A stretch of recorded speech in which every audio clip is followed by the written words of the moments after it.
Good afternoon. I have to say, you're all looking very good today. Well, over the next 30 minutes, I'm going to talk about technologies at the gate, a very deep subject and one of my favorites. So if you look through the gate of this spaceship, you'll see a picture that was taken almost 40 years ago. To be exact, December 24th, 1968. And it was taken almost by mistake.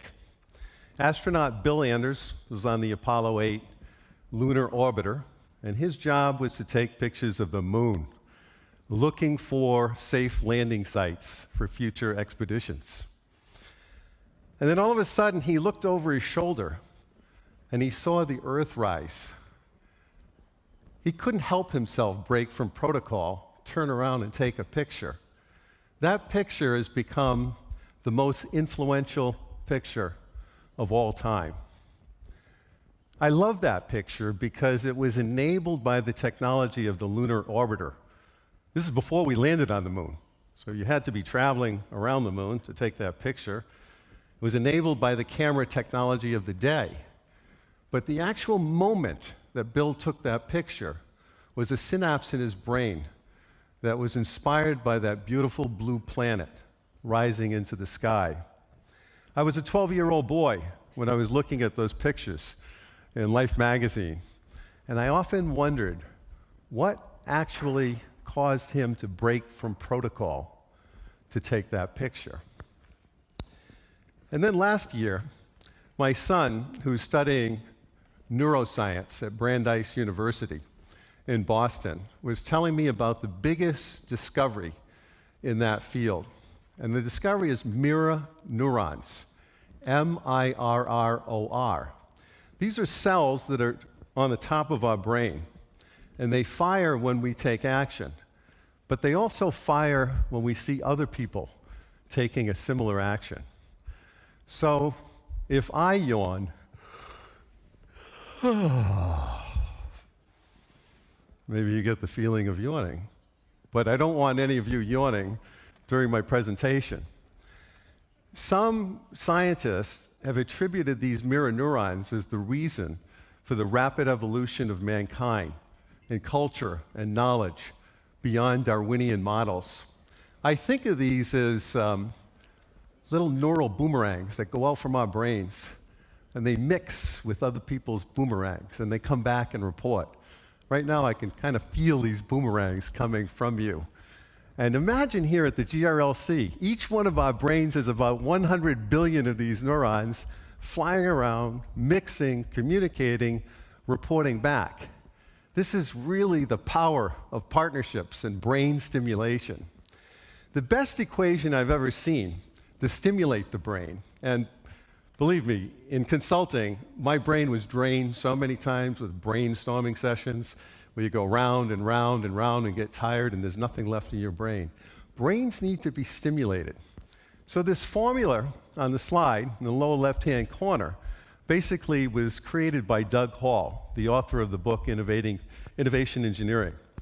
And he says that meaningfully unique ideas, MUI, is equal to the stimulation to the brain raised to the power of diversity divided by fear. Fear factor in business and life suppresses innovation.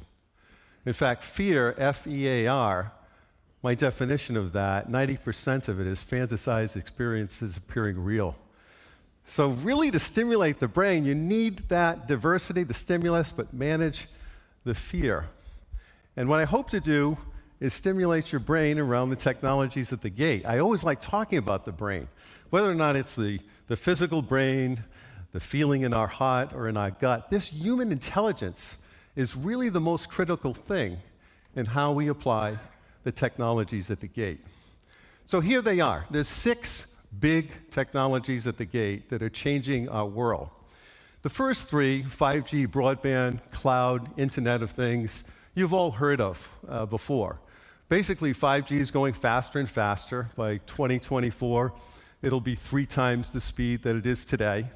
Cloud, the practice of putting servers out on the network and having third-party providers do the back-of-the-house IT, whether or not it's Azure or Amazon, Sales Cloud. It makes businesses easy to run because you don't have to worry about the back of the house IT support. And the Internet of Things was enabled by sensors that allow appliances to understand what they're doing and have sense and response mechanisms. So we've really arrived at the point of this artificial intelligence. And it's interesting because when I was in college, I studied artificial intelligence. I thought that would be a great thing to major in, and I'd make a lot of money and get a great job. But it really didn't go anywhere at the time because the predecessor technologies of 5G, cloud, Internet of Things, they weren't in place for artificial intelligence to really take off. But now it's really there. So artificial intelligence is basically the study of agents inside the appliances that sense and respond and can make better decisions locally so the equipment they can do its job. I'm going to move on to blockchain, and the first thing I'm going to say is don't get confused with Bitcoin. Blockchain is not Bitcoin. I'm talking about blockchain on supply chain. This is a public distributed ledger that really cannot be tampered with, where information can be stored. So the entire food supply chain from farm to fork over the next 10 years, particularly in North America, will be blockchain. So there'll be complete transparency on what happened to the food over the course of its life. So if you're told, well, this is a grass-fed burger, or it's organic, or it doesn't have antibiotics, with blockchain, you'll know. Blockchain will completely transform the efficiency of supply chain because it'll provide real-time information on where goods are in their journey to consumer. And finally, if there is a foodborne illness of some sort, within minutes, it can be traced back to the root cause to minimize the propagation of that problem in society. Finally, augmented reality is the next big thing.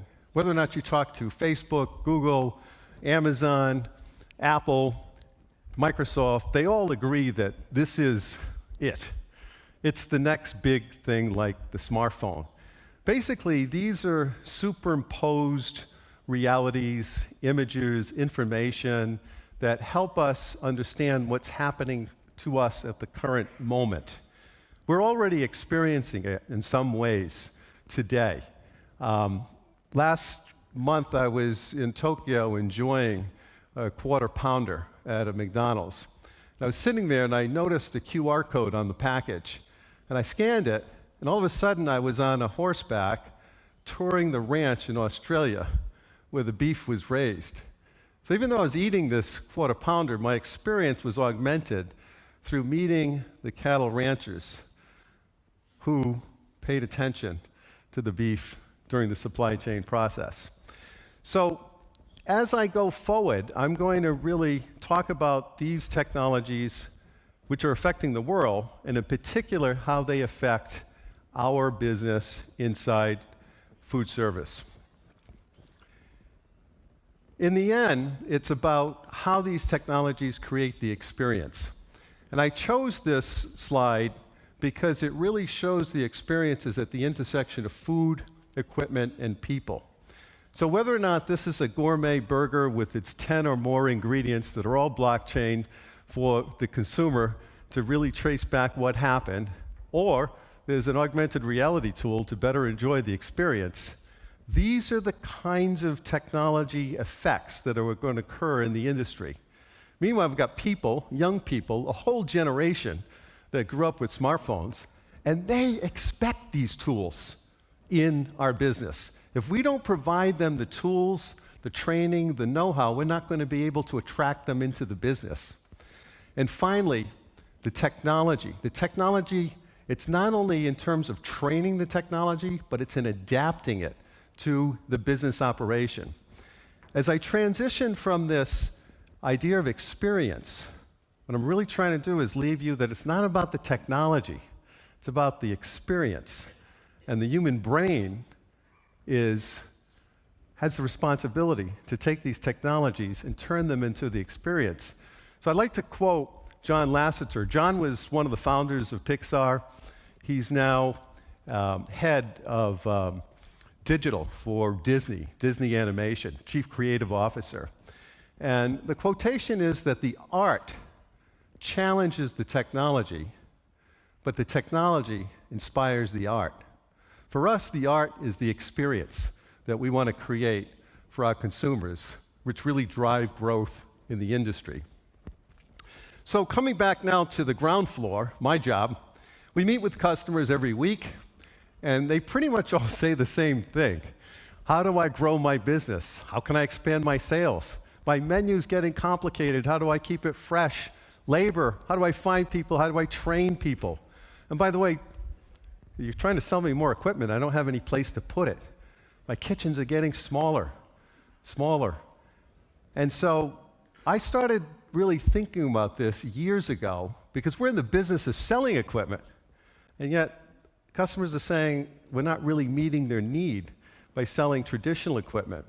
So we started to bring in artists into these meetings to draw pictures of what the customers were saying, because I also learned that customers don't like reading long reports around these innovation studies. And this was the illustration that one of the artists created. And he said, just too much equipment.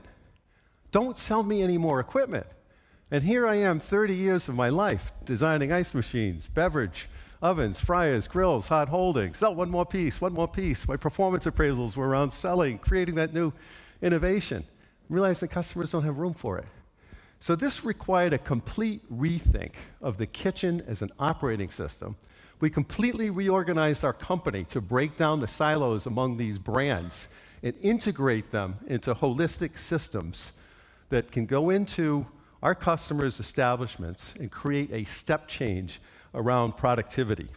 The key to this was really breaking down the silos, and I think that's the key to the industry, to break down the silos across these different functions. So this is where our work comes into play, and most of our programs are really geared around improving cost management. This is largely related to minimizing the complexity in our organization, improving operational efficiency. Connectivity comes into play, as well as automation. I'll be talking about these a little bit later. The projects that are the most exciting, though, are the projects that result in profitable growth. Everybody wants to grow their business, increase their share price, increase the business value. So this really comes down to these multiple cooking functions, multi-purpose equipment. They don't have room for 3 pieces. How do you combine the function of 3 pieces into 1 piece and offer a full service solution? And so in all of these assignments, each one of the kitchens is mocked up, is modeled, and it's grounded in a full culinary experience where the food experience is communicated to the consumer before selecting any type of solution around the integrated kitchen. Connectivity, the connected restaurant.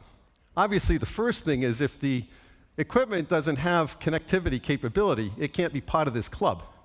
So if you're buying equipment today and it doesn't have connectivity, it's going to be a dinosaur tomorrow. And my new boss at Welbilt, he said, well, Rick, help me out with this connectivity because our industry moves at glacial speeds. I would say that it's moving faster every year. And it's beginning to move at what I would call an exponential rate.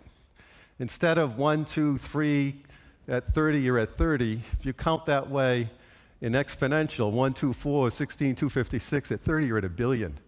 So we're trying to really keep up with this change and ensure that the equipment is connected to each other, is connected across the interface of the front of the house and the back of the house. And now we heard from Technomic yesterday all this great business around drive-through, takeout. There's managing the driver pool, managing the delivery, managing the dispatch. So the connected kitchen is really the pipes that allow a kitchen operating system to emerge, which I call the kitchen brain. So coming back to this notion of brain in our head, there's a brain behind the operation of a kitchen. And today, that brain is usually the store manager. I do a lot of work benchmarking, good store operation, bad store operation, and the number one thing I find, what separates a good store from a bad store, is the store manager. Store manager has an enormous amount of tacit knowledge, experiential knowledge, looking at the consumers in the queue, looking at the drive-through, looking at the French fries in the holding bin, looking at the holding station. and they make decisions on what to do, what to cook, how much, when. Over time, in a connected kitchen, these decisions can be made explicit and shared across an enterprise. So the variability in performance from restaurant to restaurant can be greatly improved. Again, this can only happen if the appliances are connected. So there's a stepwise process to get there. These things are happening now. This is a kitchen we built in Tampa, Florida for a convenience store customer. On the left-hand side, you've got a multi-purpose beverage station. This is similar to the Freestyle around making carbonated soft drink, but it makes smoothies, and it's an integrated system.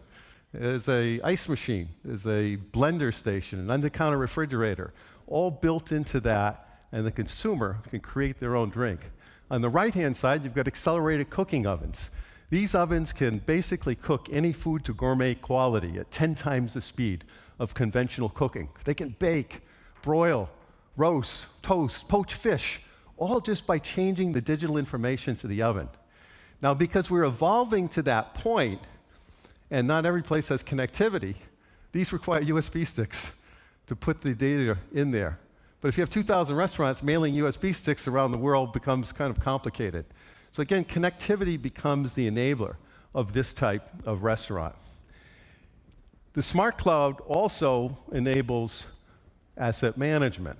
So each one of these appliances measures the on-time, the cycles, the total duration of all the critical components, and can inform the operator when the components need to be changed before they fail, or they can work with the service providers to do that as well. Now, you might be thinking, wow, this is a lot of stuff. How do I get started? My equipment's not connected. I'll say today there's so many digital tools that you can use on a manual operation to study it. It's worth looking at. And my favorites is camera technology. And when I do kitchen studies, I've been doing them for a long time. Generally, you count footsteps, 10,000 footsteps to one shift. You look at work triangles. With a 360 camera, you can do away with the clipboards, you do away with the video, and this will actually, with its software, map out the operation, show you where the collision points are, where the bottlenecks are, and recommend a better kitchen layout to use, because it starts with that core kitchen layout. So there's many process steps that can be improved through the application of digital technology, whether or not it's time and motion, food safety, inventory management. Moving on to automation. Automation basically is a system for reducing labor, whether or not physical or cognitive labor in a restaurant. This is a picture of Spice Restaurant in Boston. It was created by 4 MIT students, backed by Daniel Boulou. Daniel is famous for his restaurant in Midtown, Danielle, a 2-star Michelin restaurant. And basically this has a portion dispensing system for all of the food, and it cooks in those induction tumblers. Lots of food theater, allows the consumer to actually add the spices that they want. And you know what? Some people love it, and some people hate it. The reviews are, this is incredible. I can adjust my spices without insulting the chef. The chef can now focus on the consumer. But people that don't like it, where's the robot? I went into this robotic kitchen, I'm looking for a robot. I actually don't think we're going to see a lot of robots in kitchens. I think it's going to be more invisible. Think the Tesla. The Tesla has the automation built in. Some people say, oh, cooking's an art. This is a shame. How can we automate it? Others say, oh, these greedy inventors, they're going to put people out of business. So, this automation is like a two-edged sword. How you apply it relates back to your business objective, the experience you're trying to create. I'm going to move on to talk about a hot side technology, a cold side technology, what's going on in beverage, and then close out with some business model examples. So the business model transformations will be the biggest. So if you adopt a technology, yeah, that can make a difference. But if you combine the technologies with a new business model, that's really transformational. So, we all know about microwaves. Microwaves were actually discovered by accident. Raytheon had the radar system, and one of the guys that was working in the factory put his lunchbox by the radar antenna, and he went to have lunch, and he found out it was heated. And the Japanese figured out how to make magnetrons very low cost. Microwaves took off, but they never really became cooking devices until microwave was combined with high-velocity air. And that is the basis of all accelerated cooking today. But it's still the same microwave. These microwaves are only about 1 millimeter in length. They vibrate water molecules. As a result of the vibration, they create heat, but they don't differentiate from any type of food. The next method of electromagnetic heating is radio frequency. Radio frequency are long waves. They're actually about 100 meters in length versus 1 millimeter. And the nice thing, when they're that long, you can keep them inside a box. You could put them inside a conveyor oven. They don't need these trap systems to hold the microwaves in place. And they can actually selectively cook food of different types all at the same time. Because with the radio frequency sensor, it can adjust the amplitude and the frequency of the radio in order to heat the food. So all the food shown here, the chicken, the potatoes, the South African peppers, all cooked at the same time in one oven. I believe this is just at the gate. It'll be impacting our business in the next few years. On the coal side, I thought it was pretty interesting this summer that Starbucks was offering 3D ice cream, offered by Dream Pops in Los Angeles at a few restaurants.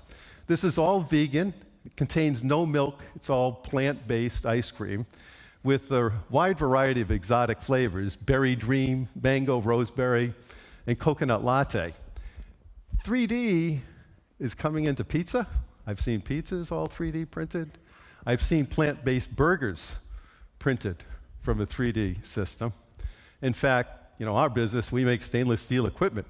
So I actually saw some stainless steel parts 3D printed on a stainless steel 3D printer in Silicon Valley a couple of months ago. Think about what that'll do.